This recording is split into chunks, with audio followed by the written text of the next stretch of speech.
Welcome in, everyone. This is Jared's Journeys. We're going to be talking about FanFest. This is week 2. This is a small little update so we can talk about some stuff. We're going to go down a little list and talk about changes to early entry, changes to how many One Piece shows there are now going to be, and some small changes to the Scooby-Doo versus Monsters attraction as well. So let's start and talk about the basic stuff. So early entry is still at 6 p.m. What has really not changed too much is that there is still meet and greets during this time along with the attractions. You can do Dungeons and Dragons, which has been averaging at 40 minutes to an hour during this first hour. Sailor Moon, which has been averaging about a 15 to 20 minute wait on average during early entry. You can also go at 7 o'clock now to the Monsters and Scooby-Doo area if you want. I have not done that yet, but I've heard it's not too crowded if you really rope drop it that quickly and go do that. And there are also 2 meet and greets. Sailor Moon starts at 6. And they have now added a second actress, though this has not changed. From the TMs told me that nothing has changed. And from what I can see, they're still loading people the same amount. There's no difference, even though there's supposedly 2 actresses now. There's no difference in the operations of this beyond that. I will say I went about 5:20.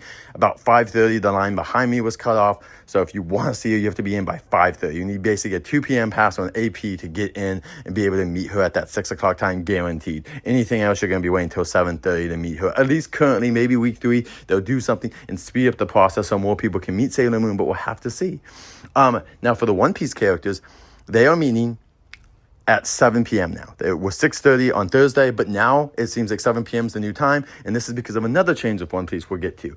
But just so you guys know, if you are going to meet them at 7, I was the third person. This was easy peasy. This would take us less than 5 minutes, and still rushed over I still rushed over to the Harry Potter attraction, and it took us an hour to get in. So basically, if you're going to do this meet and greet for One Piece, that's great. But just so you know, you will sacrifice in the fact that you will have to wait basically an hour for the Hippogriff attraction. So just so you know, that's the kind of dealio. And and then One Piece meet and greet kind of ebbs and flows. Sometimes it's short, sometimes it's really long. So it's all going to depend on luck on how you want to do this.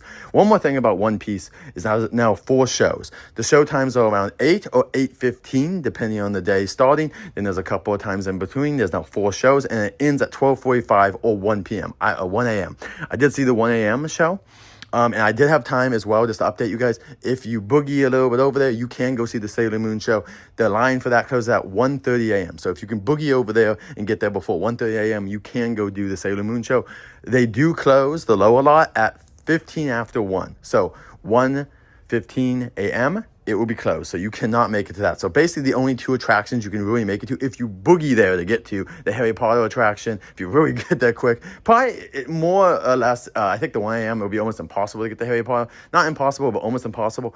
But especially if it's 12:45, you can probably get to Harry Potter. But really, Sailor Moon, that's your safe bet if you really want to do like an anime hour in your last hour at the theme park.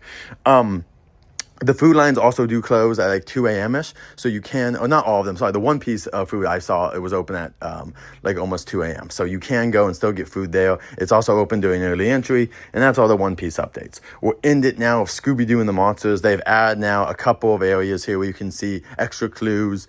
I don't really do the clues, so I barely even notice. I noticed a little bit of the flow being different, but I didn't notice it. People really had to point out to me, like, oh yeah, this is changing, and they've added some stuff next to Daphne to make it easier. We don't have to go to Daphne. You can kind of look at these stuff next to the Creature of the Black Lagoon. Little tribute over here is a little window of Creature, and right next to that window they have these extra little mannequins that you can try to look at and do some clues yourself. They've also moved Velma's TV. They have another TV. It's actually been moved a couple of times, and they have the one TV is now on the you would walk towards her. On the right-hand side is Velma. On the left-hand side is another TV screen. The only thing I can say is that, unfortunately, this is causing some, bottlenecking. So you might want to go to the Fred side to enter it easier if you really don't want to be surrounded by people.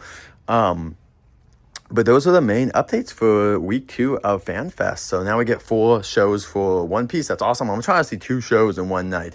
Really great show. Just having a blast at FanFest. I will say that they've worked out a lot of the kinks. I think the only kind of kinks this year still are that the anime lines are just, you wish that there was more anime stuff that they could be doing to push people through. The food lines can get insane still. So just bring your patience for a couple of these things. Not too much else to report, guys. But until next time, everyone, safe journeys. If you guys have any more tips yourself for the event or any questions for FanFest, let us know in the comments below. We'll see you guys at week 3 of FanFest. I'll be live Thursday, Friday, Saturday. of this weekend. Until then, safe journeys. Yeah.